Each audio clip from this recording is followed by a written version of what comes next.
want someone to chime in about Garnacho. Yep. What type of player are we getting on board? A disrespectful boy. I get ready for that.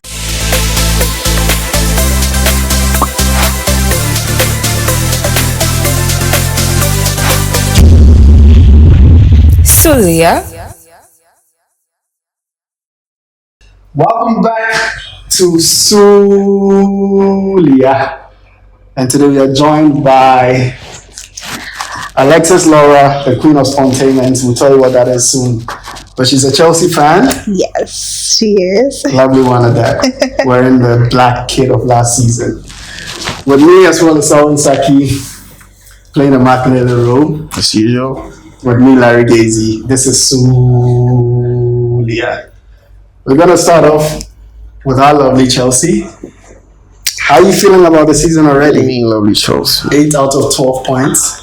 I'm optimistic. At least we haven't lost a game yet, so I'm still optimistic. But I think that we still have a lot of work to do. I predicted Chelsea being in the top 4. We have to. By the end of the season, we definitely have to. We can't be messing around because Liverpool is leaving no gaps. City, oh my God, City. I thought, I was feeling very complacent about City, but I think you're back on their A game now, so we have to keep an eye out for them. Yeah. The top 4 ambitious enough because I was saying you're winning the league. Oh, that's too ambitious. Too ambitious. It's possible. Why not? You're world champions. Are you coming at that from a positive angle? You're world champions, so why not? We are. You can be champions of England. I think we can. I think, in fact, you know what? Scrap the top 4. I think we can actually win the league. Yeah. What do we have to do to get that ASAP? Because we dropped some points, valuable points over the weekend. Yes, we did. I just feel like Cole Palmer is. I think we have so much pressure on him at the moment, and I just feel like the team needs a lot of integration. We've made new signings. You guys are in. They still haven't been able to gel well. So I just feel like getting to the end of the season, we should have a great Chelsea team in shape. What is your viewpoint on the success we had with the FIFA Club World Cup? Because there are those who, like the one behind the camera, who doesn't think quite strongly about it. Yeah. You think it's one of those tournaments. But I rate it higher than Champions League. I don't know where you're at with it. Well, I wouldn't rate it higher than the Champions League, but I think it's something good.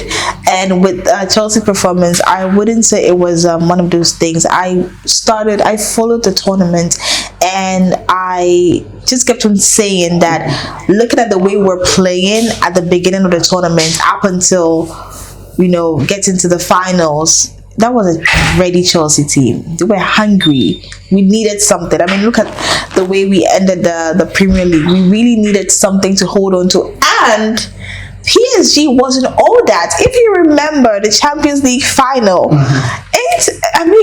Inter, they were just allowing them to get. I watched the game and I just felt like Inter didn't put a good fight. So I was able to pinpoint some loopholes, and Chelsea, they were able to find these loopholes, and of course, world champions for the next 4 years. Super excited, yeah. Awesome. Do you think Chelsea has a very different identity from what we were used to growing up? I'm sure you grew up in the Abramovich era. Yeah. But now we have new owners. The core of the team is basically under 21s. Mm-hmm. There's a lot going on differently at Chelsea. But do you think what we identify or what we used to identify is the same thing? Or what's different now?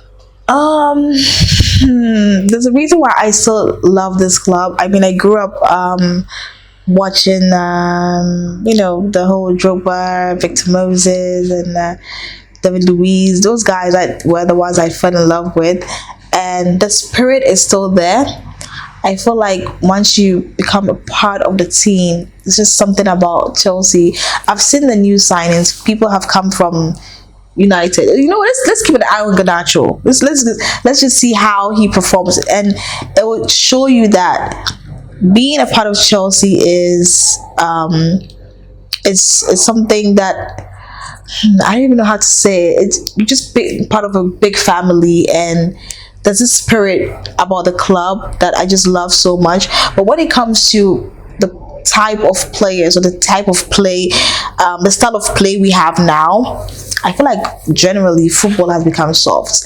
And United is seeing it. United just keeps, talking about the past, their past glories and whatnot, because football generally has dwindled over the past decade or so. In which way is the football itself? The game is gone. Why do you think that, though? Tell us. Why do I think it's dwindled? Yeah. I mean, I just feel like too many rules. We've become too soft. We pay attention to too many things. You don't see that vigor on the pitch as before.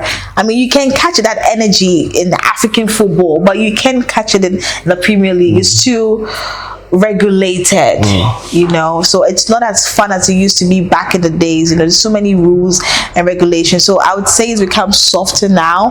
And the type of players we have, young guys, it's 21, 22, they're not used to the tough stuff that the other guys used to bring on board. That energy, that love is not there, but overall, they're doing the best. The next thing I want to talk about is Chelsea women's. Yeah. But before we get there, I want someone to chime in about Garnacho. What type of player are we getting on board? A disrespectful boy. I get ready for that. I mean, he's a talented player. United got him from Atletico when he was like 15. Bars of talent. Teams like Madrid were even interested, but United were the ones to bring him. He helped us win the FA Youth Cup after a very long time. His squad and Kobe Menu. So after that FA Youth Cup team, he was put straight into the first team, and we saw him join the national team. He's had glimpses when he came, especially when Ronaldo was there. He being his idol, playing with them. He scored some goals. I remember before we went to this international break, he scored against Fulham, and it was something that was very big for United. But as time went on, we saw that his form dwindled, and that wasn't just specifically just to him. Man United as well as a whole, we're not doing well, so it affects some of our players, and the fans turn on him certain times that he's not pulling his weight. Same as Rashford. The same thing with Rashford. They are very good players, talented wise, but then they don't put in enough that should go in. The hard work doesn't follow the talent that they have. That's basically what it is.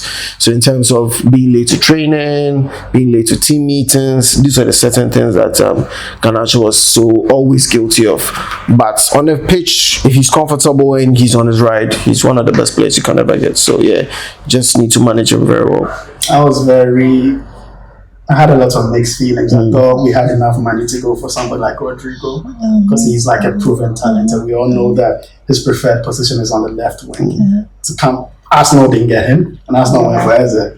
So I think the window was opened. If we couldn't get an Isak who went to Liverpool, we should go get somebody like a Marquis sign like Rodrigo, who's not too old. I want Isak. 24, isn't it? I but how want much is Isak so bad. I should say it's 90 million. More than that. Madrid was asking for 100 and something. So Okay, I know our new owner should go and spend that. I mean, looking at even recently, they've had some sanctions on them. So many things they have to pay for. I think that's even I think that affected our play last weekend. Whenever these things happen, that's what happens to Chelsea.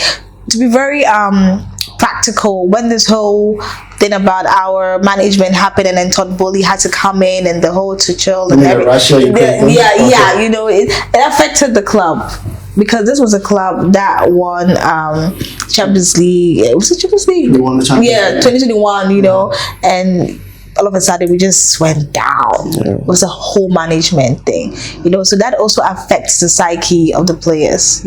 Awesome. Let's move on to Chelsea women's. I wonder if you follow them. Do you follow them? Yeah, I do. Last year we won all the domestic titles, but it's just the Champions League is that hurdle they can't get over. Chelsea women. I think over the weekend, some care. She's back in full glory and whatnot. I just feel like it's a patience thing. We've made good signings so far, but I just feel like we're not there yet. Yeah, we're not at that point where we need to be just yet. It's just a patience thing. So yeah, I'm not too hard on the women's team. Of course, I'm being partial, but I just feel like we put a lot of pressure on the big names. I'm just looking to see the other names shine. the team. Yeah. Because I want to see us dominate Europe. Because Yeah. we've dominated domestically for God knows how long. Yeah. And that's a solid team over there. This woman, Emma Hayes, couldn't do it. We brought in the woman from Lyon, but I keep forgetting her name. And so I just want us to finally get over the Lyons, the Barca, and all then of that. come on to I think we will, but just a little more time. Yeah, a little more time. Let's come back home, and I hope so will help me with this discussion. The Black Queens performed very well at the AFCON. What was your thoughts on that? I was not expecting them to go that far. Honestly, I gave them up to quarterfinals. I was like, this woman, I was it. But they proved me wrong. You know, they were very focused. You know, they were very focused. I loved the way they went all in. You know, coming up against this big names, defending champions and whatnot. I just feel like I was so proud of the Black Queens. They did so well, and I'm sure the next time they are put on such a continental stage, we really just might win it. It was so good. That's all I can say. I was super, super proud of the Black Queens. I went through your socials and I saw how like you were so I was so active. Honestly, because when the tournament started, I was like, yeah, you know, when it comes to Ghana football, you don't have to go all in like that. Male and female, you don't have to put your. But I just loved to be the way I was taken by surprise. I loved that. I was super, super proud of the ladies. Yeah. Is that the ceiling, or do you feel like when you watch the Black Queens play, you feel like there's more that you can pull out of them? There is more. What do you think? Yeah, with the Black Queens, it's always been up and down. I mean, before this particular tournament, we've not even been able to qualify for it in quite some time. But it was great that we saw our team go all the way to where they went to into the semi-final and even winning bronze. They had a new manager. Even this is not a manager that even took them to the qualifiers. It was Nora Hoptel. Yeah, she took them through the qualification and all that. And then the Swedish man came and he did very well. I think the way he managed the team, and you could tell that within a short time the girls fell in love with him and how he was able to manage this team to take it up there. Even with this team, there was also a lot of young players in it, and there were quite two experienced players who were playing other WAFCONs, but he got in a lot of youngsters in there. There was even one of foreign girls came from England to come and join the team in the last minute. So how he's been able to manage this team. They are playing another tournament very soon, and hopefully they could also do very well in that. But also, let's get to Alexis. I see with your blue nails and all that. Oh yeah. You're such a Chelsea fan. Oh, I am. I didn't even know you noticed. Well, yeah. But with that passion with joining Chelsea and you having your blue nails, can you tell us more about how you even got into football? Where's this interest coming from? Okay, so I just enjoyed football growing up, you know, the house where we were just following the ACNs and the Victor Moses and whatnot. I just felt so fascinated about how football could bring everyone together, you know, growing up. But not into football journalism, no. I wanted to do journalism, the mainstream journalism, until I got presented with an opportunity to go into sports journalism. Honestly, I was freaking out because I knew the basic stuff about football. You know, I didn't know much about football. But as I started reading about it, researching and attending games at the stadium, I was like, this is actually so much fun. And it just became a passion. Right. You know, I would spend time watching past games, reading and whatnot, and I just loved the whole part of it. Not the too technical side of it. I just love the way football can bring people together. You know, you could be having such a terrible day, and you know your club or your country could be playing in the tournament and they win, and it just lightens up your mood. So I started getting into fan reactions, fan zones, and the entertainment lifestyle part of sports. Not just football, but other sports. I love basketball, Formula One. It's not too popular here, but you know I love that. It's coming up. It's coming up. Yeah, I love F1 honestly, and you know basketball, tennis, and yeah.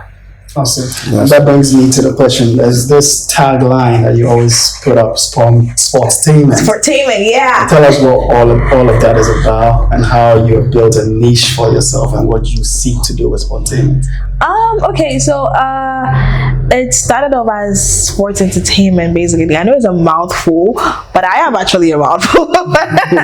I just wanted to get into the entertainment part of sports, the lifestyle part, the part that brings people together, that makes us happy, not the whole technical red card offside. No, it's not always about that. It's about how we could create content from fan reactions and whatnot. So I started that, and I started giving sport entertainment news, the personal lives of our players. Sometimes we really want to know what's going on in our players' minds, in their houses, what they do on social media when they're not playing, the banter.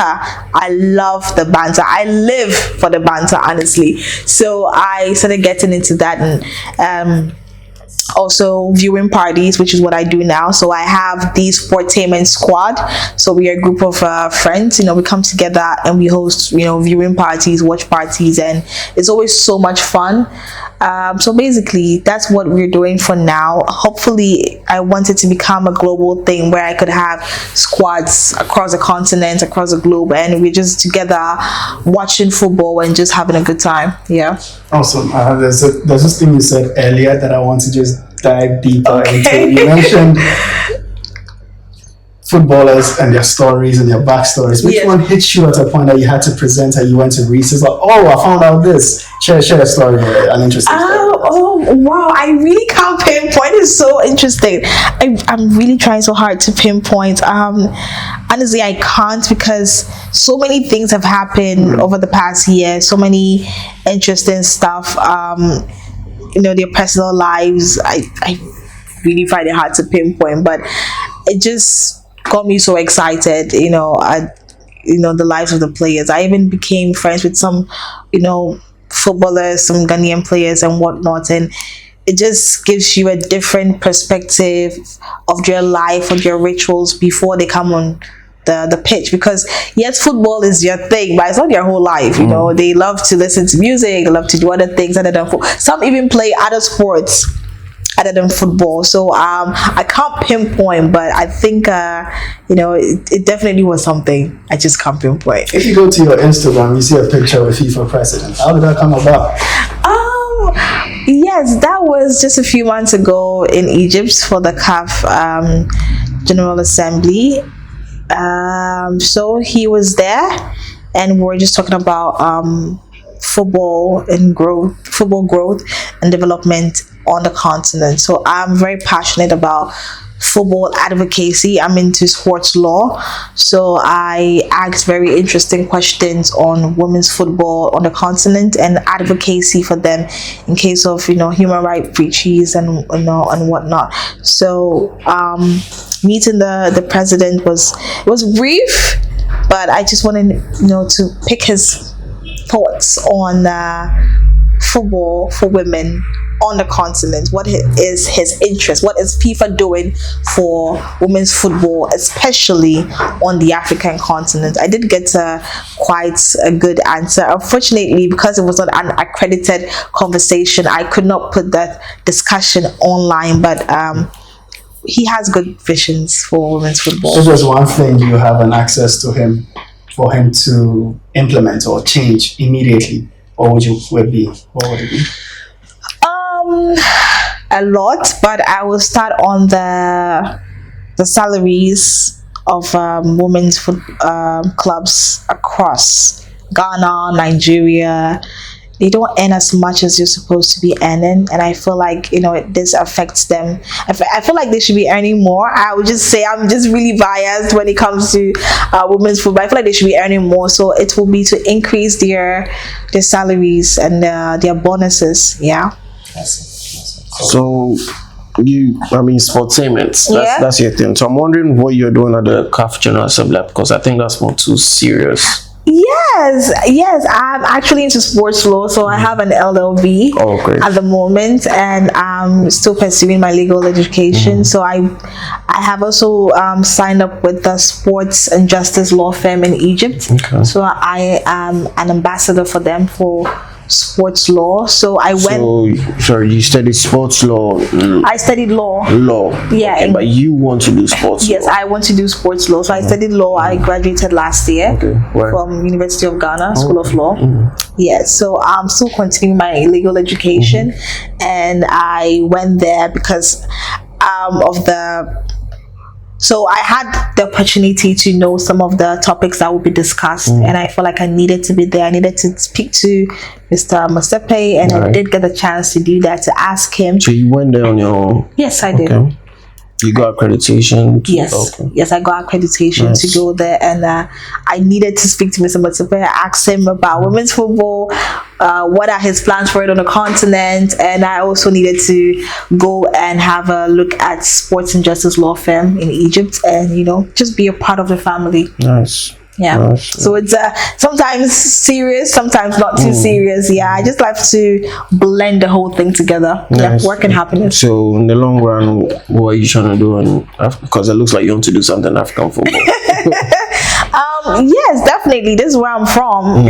I have to make sure that home is good before I go global or international. So for now, what I am working on is women's sports or football advocacy, looking at the contracts, making sure they're not getting into fishy agreements with clubs and whatnot. That's what I'm doing for now, alongside, the entertainment side. So are we going to see you very soon, General Secretary of CAF for FIFA? FIFA, definitely, yeah. But definitely, yeah, hopefully. Maybe not even General Secretary, the President herself. Oh, I don't want the president yet, but the general secretary, hopefully, Right. yes. That's good. It would be great to have a woman there. Yeah, of course. Yes. I mean, the Osman was General Secretary of FIFA. The Senegalese. Yes. So it would be great to somebody from Ghana, a woman from Ghana, Yeah, definitely. why not? You have Nigerian roots, don't you? I do. Tell us about it. You're putting me on the spot like this. Yes, I do have Tell us. Nigerian roots, mixed. I'm mixed. Half Ghanaian, half Nigerian. Okay. So yeah, I didn't grow up there. I grew up here. But where were you born? Here, I was Yeah. born in Oh. Ghana. Born and bred here in I Ghana. But what do you want to know about my No, Gano, Okochi, which of them? Oh, I speak Chi. Okay. My mom is Ga. My mom is half Ga, half Italian, and then my dad is Nigerian. I really can't. Which part of Nigeria? Which part of Nigeria? The southern part? That's the Delta states or No. The Edo State, where Edo Rema State. and Okay. Co are from. Touchdown Beanie Boys gang. Oh, Yeah, I'm from Benin. Yeah. Okay. Yeah. Rema and Shalipop. Charlie Poppy. Yeah. So when Ghana meets Nigeria, who do you support? It's so I'm always torn. For the first half I'm Ghana, the second half I'm Nigeria. Yeah, that's just how I'm able to but it's always difficult. I'm gonna ask you, are the Super Eagles going to qualify for the World Cup? Looking at the abysmal performance, I don't even want them to qualify when disgrace the whole country on a global front. I don't want them to. Are the Black Stars going to qualify? I'm also sad. Black Stars, it's vibes and inshallah. We're just doing our stuff. It's just calculation, and before you know, we are there. I actually do feel like we will qualify narrowly. One of those things. That's how we are. We just feel like, oh, we won't get there, and then all of a sudden something happens.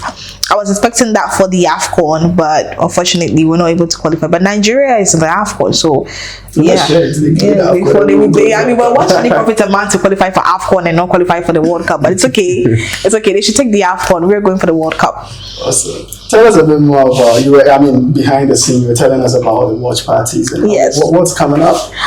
So I do have quite an exciting calendar for Chelsea games for now. So the first one is a big clash I'm looking forward to: Chelsea and Manchester United. will whoop Manchester United. sure? It will be very much so. Oh, very much so. see that. So I have that, and then I have another one on the 4th of October. Just quite a number of Chelsea games up until the end of the year. I'm also going to be hosting some Champions League games as well. The dates are not out yet, but you can follow Sportainment Squad. All the information will be there on Instagram. Yeah. What I mean, if off of the Sulia episode, someone says, "Oh, I want to see this," well, what should they be expecting? How is it like? Oh, so it's just vibes, excitement, discussions, just an opportunity to be in a nice place to watch a game, with your friends. Good food, discounted good food. I'll be there. I'll be hosting. I will be having interviews and discussions. So they should come. It's definitely going to be fun. There's a DJ over there. It's just like a party. Yeah. Awesome. Now tell us the vision, the future. What do you want to see in our own industry? What we do? Down football. Content creation. Entertainment. Oh, so football fandom, all of that. I consider myself a sports influencer. It's something that I started doing just officially a couple of years ago. Most people, especially here, we just get up, whip up a phone and just start doing. But we don't have the curated content for sports, So I feel like with the way sports content creation has been this past few years, the future is really bright. We're competing with a lot. In fact, we're competing with international, journalists out of Africa. We're doing so well with sports content creation. The discussions, the photos, the videos, everything is coming up. It's looking good. The future's looking bright. Awesome. Any last words for your viewers? Follow Sportainment Squad on Instagram. Follow me on X. I will be giving you great content, great information, and banter. Yes, and big shout out to all the Chelsea fans out there. All right, that was the Sportainment queen herself, Alexis Laura. Someone Saki supporting me doing this. Chelsea fans, like you said, this one was for you. This one was for all sports lovers. Now we say Sulia together. Okay. On 3. 1, 2, 3. Sulia.